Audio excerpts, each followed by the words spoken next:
tweeting now.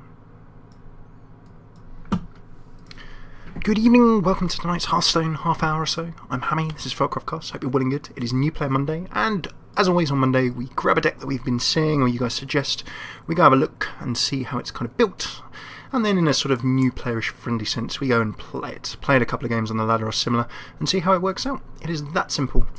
If you want the pro level plays, there are plenty of good places to go have a look. We break it down, we're a relatively average player. I'm a relatively average player and we make mistakes and learn together. So, let's jump in. We are looking at an Aggro Mage tonight. An Aggro Mage people are pretty familiar with. This is a one that I've linked in chat. It's Aggro Mage its way to Legend, apparently. There's proof in all last season. And it's taking advantage of some of the Naxx cards. So we're going to revisit a very aggressive Mage deck. And this is actually taking, if you're a new Hearthstone player, or you've just started, this is actually very similar in concept to the way that you play when you first get your intro deck. Once you've beaten all of the intro tutorial and you start trying to beat all the heroes for the first time, we're going back to those kind of times, but with additional Naxx cards and taking a look at how you take those basic decks that you play when you start and bring them up into a viable area. So let us jump into deck builder. So what we're going to do is take this deck list. I'll put it in chat. Don't mind me, I'm lurking and silently judging.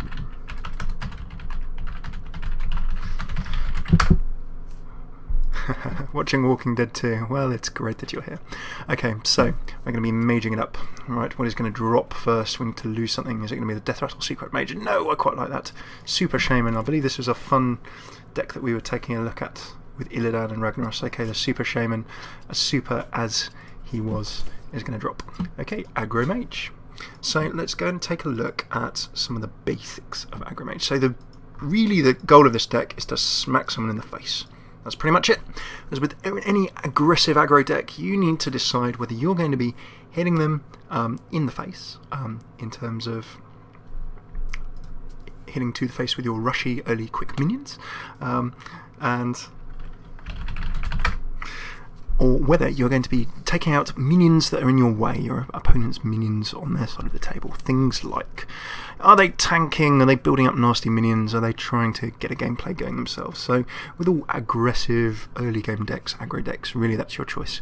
Whether it's aggro warrior, aggro mage in this case, or whatever it is, it's how much can you hit them to the face, how quickly can you end the game, and then the key decisions are generally always when do you attack their minions and what with, and when do you attack them to their face and what with. So let's grab a mage and let's have a look. So this one is sort of, Naxxramas infused, but we'll grab some of the basic cards to start with. Mana Worm should be no surprise to you folks who play a bit of mage. Whenever you cast a spell, gain one attack, we are a mage, we cast spells. So Mana Worm is good. Can be thrown down turn 1, you can play things like Arcane Missiles and similar after it, and you can put a bunch of pressure on with those.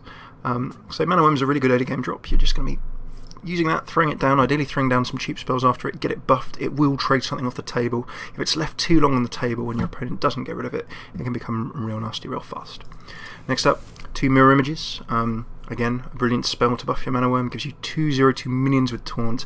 That is just awkward for your opponent. So cheap to create those 2 tanking minions, and your opponent will have to blast through those taunting minions before they can even consider attacking your attacking threats. Cheap, triggers Mana Worm, creates your opponent problems, slows your opponent down. So far, so Mage standard. Frostbolt, no surprise to those of you playing Mage 2. 3 damage to a character and freeze it, just such a damage efficient, awkward spell. Really you want to be throwing this to your opponent's face, but in a pinch you can remove an enemy minion with it. It's one of those aggro decisions. Do I hit to the face? Do I remove a minion? Such small decisions can a game be swung one way or the other. Arcane Intellect. This is a card game. Drawing cards is good. Arcane Intellect lets you draw cards. Enough said.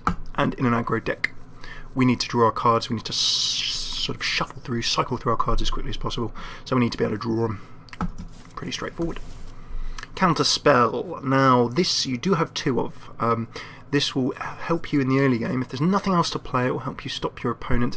Anything that your opponent wastes, you ideally want them to be wasting big, useful, valuable spells that would do nasty things. If this takes out an enemy polymorph, an enemy hex, some kind of crowd control spell, brilliant. If it's taking out a big damage spell, also very, very good. So there is some sort of nuance, some subtlety around when you play this. But if worse comes to worse and you have to throw it down on the table, then fine, you're going to probably be removing something. Unless it's in the really early game, so if this 3-mana counter spell goes against a 1-mana spell, something like maybe a flare or something less valuable, you might sort of have a little bit of a loss in terms of card advantage there. But counterspell, almost generally not too bad to throw down.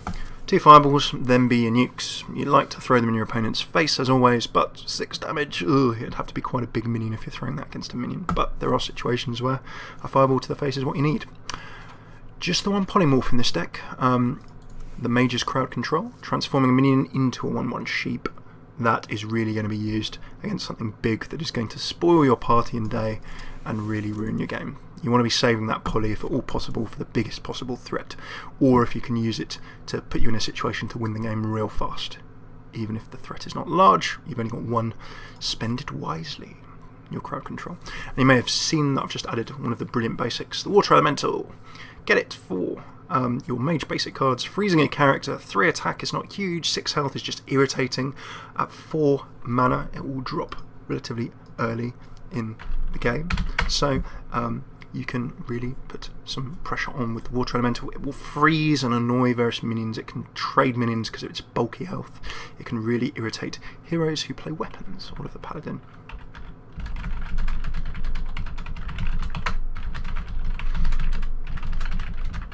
So there are the mage sort of core cards. So far so good. That's a real sort of solid core to our sort of mage aggro. Next up, we're going to go through the neutral cards, and this is where the real aggro bit of the deck is going to come through. So first up, we have the Lepanum. In fact, let's grab the core. Let's grab the core around which this builds. Now, you've seen it in priest decks, you've seen it in mage decks. It can go in any deck that's aggressive and takes death rattle. It is the Undertaker, straight from Naxxramas. Whenever you summon a minion with death rattle, gain 1/1. Now, kind of like Mana Worm. You know, Mana Worm gets buffed when we're playing spells, this gets buffed when we play death rattles, but it also gets that nice little health bonus as well, so this can become big, bad and fast. So what do we do when we have Undertakers? Well, it's probably no surprise to you that we're going to start grabbing cards that are aggressive, they'll cause early game pressure, and they'll also buffer Undertakers too. So in goes the Lepanum, no dramas whatsoever. You throw that in, it will do 2 damage, and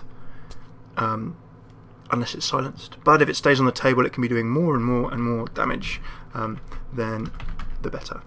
So Lepanum, fairly standard aggro card. If it dies it does 2 because of the death rattle. If it lives it's going to be trading minions away, perhaps doing damage to the hero's face, so we like a bit of that. Next up, again, this is a legendary option, so you can always replace this for just like a card draw card. But Blood Mage Thalnos, it's got that death rattle that will buff the Undertaker, and then I like to call it a triple threat. It sings, it dances, and it acts. Well, it's a double threat really. The spell damage complements you as a mage. You can throw that down for that extra bit of reach if you want to save it in the late game. Or the death rattle of drawing a card. The death rattle buffs your Undertaker, and you also draw another card. Brilliant! More aggro in the form of the Haunted Creeper. You can see the Naxxramas theme here. Haunted Creeper, death rattle, buffs our Undertaker, summons 2 1/1 spiders. We can aggro, tip things away, cheapen the early game, and put lots of pressure on. And this is where we almost go Mage Zoo. And this I just think is going to be a very irritating deck. 2 Knife Jugglers. Right, well, what do we do with that? You can see that the spiders that we spawn from killing our Haunted Creeper, they will trigger the Knife Juggler. We've got loads, quite a lot if you look at our mana curve, loads of cheap minions we can throw down. They will let the Knife Juggler do chip damage with that little nasty hero ability, dealing 1 damage to that random enemy. Very, very nice indeed. And then last but not least, it's 3 attack and 2 health. It may well trade something before it perishes, so you can see how suddenly we're looking like a very nasty Mage Zoo. 1 Loot Hoarder, draws a card, has death rattle to buffer Undertakers again, 2 attack, 1 health, will trade something away. So far so standard. We'll then jump into a Mad Scientist. Now the Mad Scientist, we've seen death rattle, we've seen secret mages, or scientist mages, because this, with the death rattle, it buffs our Undertaker and then also pulls a secret from your deck into the battlefield. We never really want to be playing either of our counter spells for the mana cost. That's kind of in a pinch. We really would prefer to throw down a Scientist, get it to die, and then put in the counter spell using the Scientist, because that means that we save the mana very, very nicely. Next up, now again this is a real aggro choice. It's a double-edged sword. quite literally, because it's a dancing sword. The Death Rattle, opponent draws a card, not great. However, it's really awkward for turn 3. Your opponent will gun to get this down to try and draw the card, probably. If your opponent can't deal with this, you've buffed your Undertaker, it's on the table, and suddenly you can attack to the face. So that is a real pressure card. Then last but not least, if we really need to sort of slow our opponent down for the win, Lotheb goes in. Enemy spells cost 5 more next turn, you'll throw that down. This could even be a finisher, just because it's a big, bulky card. So 5/5 will mean that it can trade stuff, it can hit to the face, no problem, and with enemy spells costing 5 more next turn, you're really going to be able to slow down your opponent in a few ways. Most decks have some kind of spell that you're going to need to slow down. So that's our deck. It's really very simple. It is deceptively simple. So with that, let's jump into some games. We've taken a quick look at how it works. If we look at our mana curve, no surprise, we're throwing down minions, attacking to the face, and making those delicate judgments. And this is where, in the couple of games we'll play now, we'll either see me succeed massively or we'll fail miserably. But we'll learn as we do so. So I'm going to just quickly get that deck list up on the screen, and we're going to, in this new season, nothing to lose. Oh, rank 21, hooray! Jump straight into a game. And we're going to see if we can accelerate through some quick games. Now it's an aggro deck, we're going to live fast and die young, that's no problem whatsoever. Get rich or die trying, if you're a fan of the world of 50 Cent. Ah, 50 Cent, who remembers that hip-hoppity quite some time ago. We're going to say Aggro Mage Oct Nax, that's good. I'm just going to throw up my, going to throw up this deck list for you. In the other column, okay, what have we got here? I don't want the fireballs, I'm happy with the loot hoarders, I quite like an Undertaker. I'm going second, I'm really happy just to keep those nice aggressive early game cards. I get a Dancing Swords, a Leponome, you know what, we can work with this hand, no problem. So we're playing a Pally, lots of Pallies have control elements, we know that he's got nasty things he can do to us, we need to get in his face nice and quick. So aggro equals zoo, I'm confused, says, that's a good question.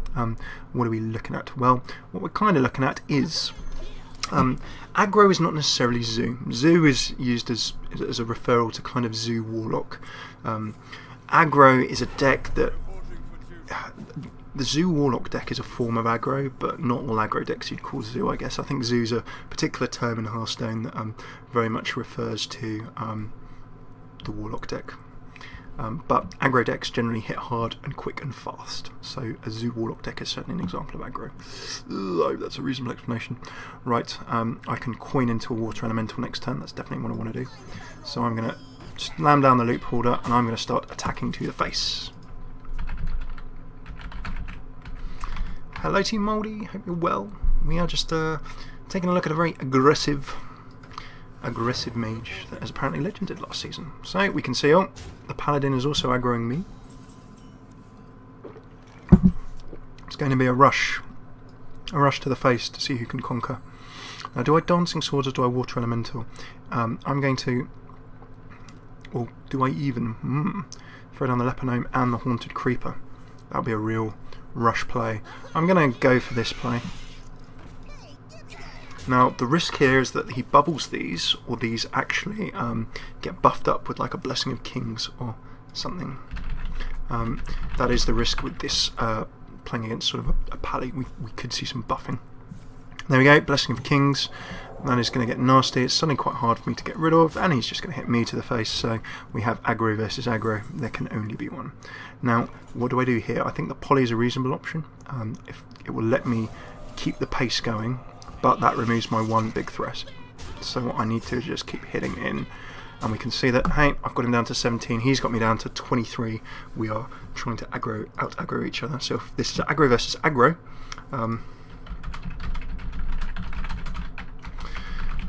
then he who is further ahead wins. Down goes the Troll Seaver, that gives the heal, he can start picking away at things, and he's just going to heal me and do aggro at the same time. Nicely done. You can see it's going to take me down, it's going to heal him up.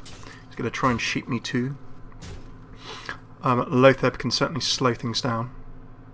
Now I could Water Elemental for a freeze. Frostbolt will freeze him and actually slow things down, so that's good. I'm quite happy for that. So let's Frostbolt him to the face. That will give me the aggro play. Dancing Swords will be quite hard for him to remove. and then I can just throw everything into his face, and I have a lethal next go. So he needs a Consecrate. He needs something. He needs a big control spell now. Loatheb was my other option. If he throws a Consecrate, I don't have my lethal anymore. Equality. This looks like an Equality Consecrate combo that Paladins love. No, he's gone for the straight up draw a card play. But the very fact he's done that means he might not have a Consecrate. I don't quite have... I do have lethal just, but he can remove some of that lethal with his Silverhand Recruit. There goes a Spellbreaker. Silence, no card draw. Well played. And you can see he's just denied me lethal there, just. So this is going to be quite a tense situation. I've got 2, 4, 6. I do not quite have the lethal. Loatheb will certainly slow him down. It will prevent him consecrating. So I'm quite happy with... actually, wait a second. 2, 4, 5, 6. I can't kill both my minions. For that reason, I'm going to Loatheb.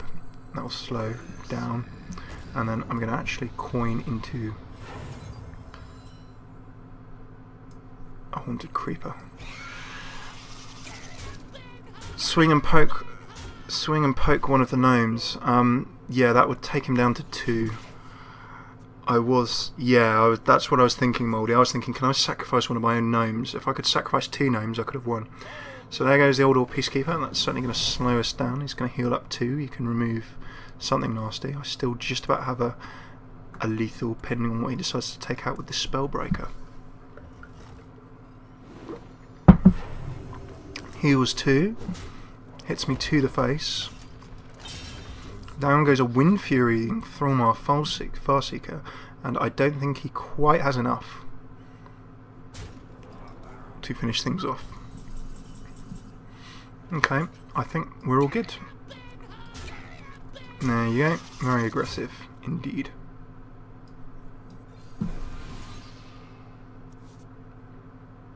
Okay, that's us done. So that is a very, very, very simple intro to this deck. You can see it's not really got anything too complicated about it. It was just straight up aggro, hitting to the face. Now where we're going to have a bit more sort of challenge is when we come up against control decks. That was a simple aggro race. So what we'll do is we'll roll the dice a couple more times and see what we can grab deck-wise. Remember, of course, we're playing quite low on the ladder at the moment. That doesn't mean we're necessarily playing bad players, but we may well be playing quite new players in situations. So what may work at this level of the ladder may not work a bunch higher on the ladder. Okay, we've got a Warlock this time, and this could well be a Zoo. So how do we deal with Zoo? Well, we need early game drops. We have lots of aggressive early game drops. I like the Knife Juggler against Zoo. I need to make sure that I draw into some smaller minions.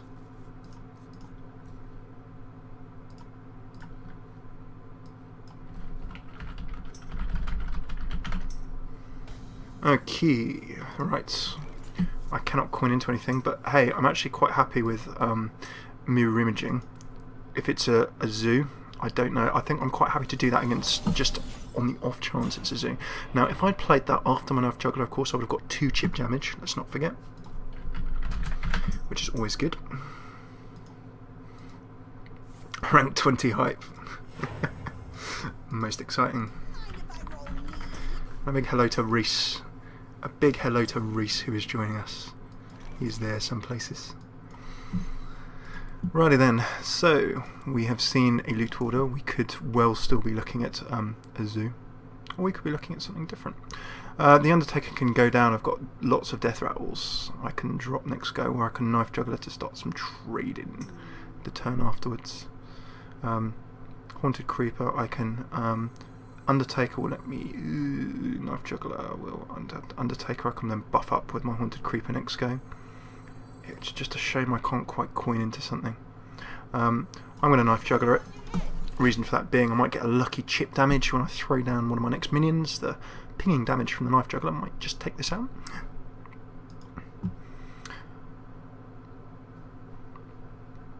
throw down the Undertaker and the Haunted Creeper next go. I'll get a buffed Undertaker because of the Death Rattle. I'll also get 2 chip damage. We'll very soon see. So this could be a zoo, or it could be a handlock. If it's a handlock, of course, he's going to be interesting. We don't know what it is just yet. It looks a bit more aggressive at this point. And that's a good play, because if I do any chip damage to that, then it's going to get buffed up and nasty. Very nasty indeed. So I can take the risk with an Undertaker. If that, yeah, you see that chips that and does some nasty damage. Now, if I Haunted Creeper, what's that going to take?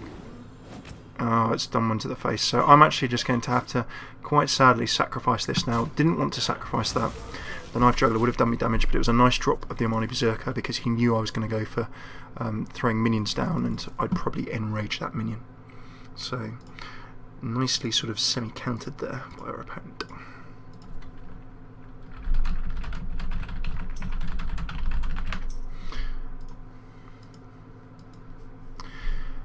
Okie dokie, we've got a Sunfree Protector going down. We've got a nice tanky little loot order, and when that gets destroyed, cards will get drawn. We know how this works. So I can simply ping that away with a Fire Blast. Dancing Swords can come in, and that will put some pressure on. He'll probably gun for it. I'm actually going to do that because I'm going to get a buff on my Undertaker, which is lovely. We get that up to a 3-4. I then just don't mind taking that out. I'm going to draw 3, and if this is a handlock, which it could be because he's dropped a Sunfury, I want to start aggroing as soon as possible. Eye of Ashzara Hearthstone, that's going to be something to do with BlizzCon. I wonder if they're going to be announcing a new expansion. Ooh, that looks exciting. Oh my goodness, Eye of Ashzara. Ooh, I need to post an article if that is the case. Give me the links. I'm guessing this is something that Play Hearthstone has tweeted. I've been a little bit out of things due to, well, shall we say, Call of Duty. Disguised Mr. Bigglesworth. Give us the links. Give us the links. I do like a good rumour, and we can have a chat about them. So, Arcane Intellect will let us draw. Mana Worm will certainly let us. I can counterspell. That may well help us. I'm going to throw down Arcane to draw some cards. Up comes a Fireball. There's a Leponome as well. Let's quite happily get that on the table. And some commitments. Call of Duty commitments. So what's been going on? Well, last night I worked at Call of Duty midnight launch, so I started work. I basically did a 10-hour day from 2 in the afternoon till 2 AM. So, hey, being paid for it is a job. Amazing, but tiring. Very long day. So we're going to run a little bit shorter than usual this evening because I'm going to, just need to chill out a bit, look after everyone in the house. Aggro-wise, back to our mage. We are really taking a look at... We've managed to get the table under control. Looking good. Spectral Spiders we used to trade. Azure Drake, that's a bridging card. He's using that to try and re-secure the table. I'm thinking that this is probably some kind of... it really looks like it's some kind of handlock. So for that reason, I'm actually going to use this nuke to remove that minion. Reason for that being that I actually just want table control and to be able to start aggroing him to the face before he can put up tanks, before he can throw down his very big minion.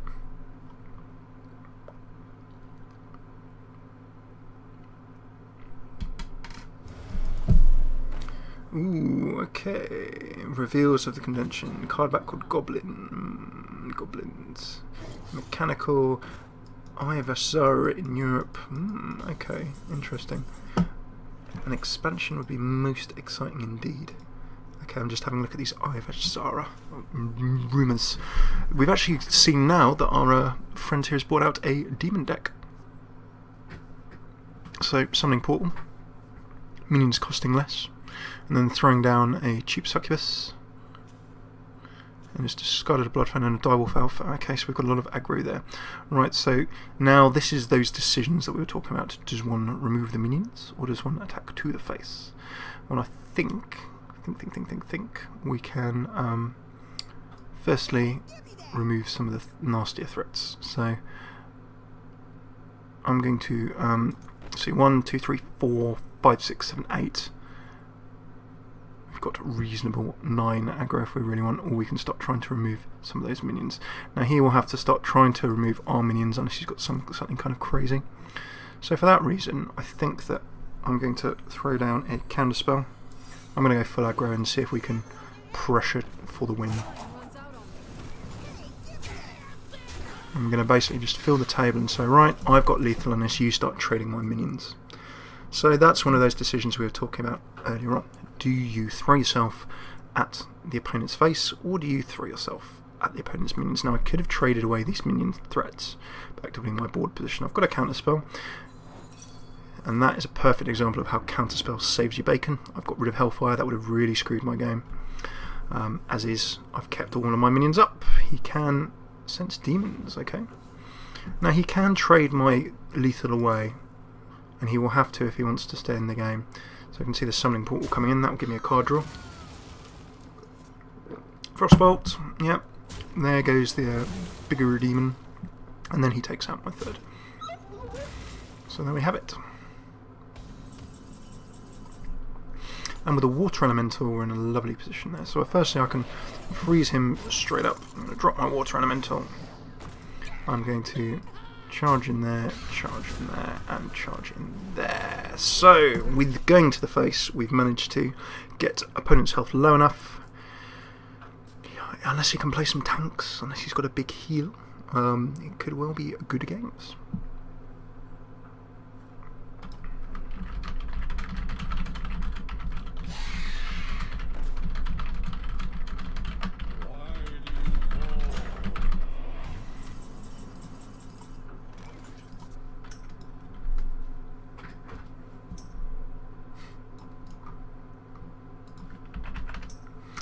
I'm loving the fact that we have Reese on the line. Reese tuning in, who is coaching me via the joys of Battle.net chat. He says, "Bring me a fireball. You need fireball." Well, we have a lethal here, so that's all good. I'll just remove that, hit with that, and we'll do that. Boom! Fancy pants victory. Some might call that snipe BM, but we've got the win there. And there we have it. A couple of victories. A little hunter victory, that's enough gold for our next arena. So that was an example of slightly aggroing, slightly unconventional demon deck there. Not the normal kind of thing that you'll see turning up a bit higher in the ladder, but we are learning a deck and we are learning against people of our level, so that's all well and good. Okay, thank you so much for tuning in. We've taken a little look at an aggressive mage, and really a very simple deck. Throw your cards down early, buff up your Undertaker if you can, and then look to, in the mid-game, secure control and make that all-important decision. Are you attacking to the face, or are you trying to trade away your opponent's minions? So far with the decks we played against, it was fairly straightforward, rush to the face. However, in other situations you may find that you actually have to pressure opponent minions and similar, so maybe on Ladder Wednesday or later this week or in a separate episode we will take a look and see what we've got. So thank you so much for tuning in. If you're live, do not go away, we'll be playing a few other bits and bobs. If you are tuning on YouTube, please do come and join us live, twitch.tv/FailCraft Casts. We try and go live 5 nights a week, schedule in the bottom left, and we tweet on @FailCraft Casts when we're going to go live. youtube.com/FailCraft Casts. We've got over 100 episodes of the Hearthstone Half Hour and a bunch of stuff. We do decks, we do pick your own arenas, and a load more besides. So do come and check all of that out. And then last but not least, the website is failcraft.org, and you can find news articles, other bits and bobs that don't live so well in video form. So thanks so much for tuning in. Hopefully see you soon. If you're live, don't go away. We'll play something again for a bit. Take it easy.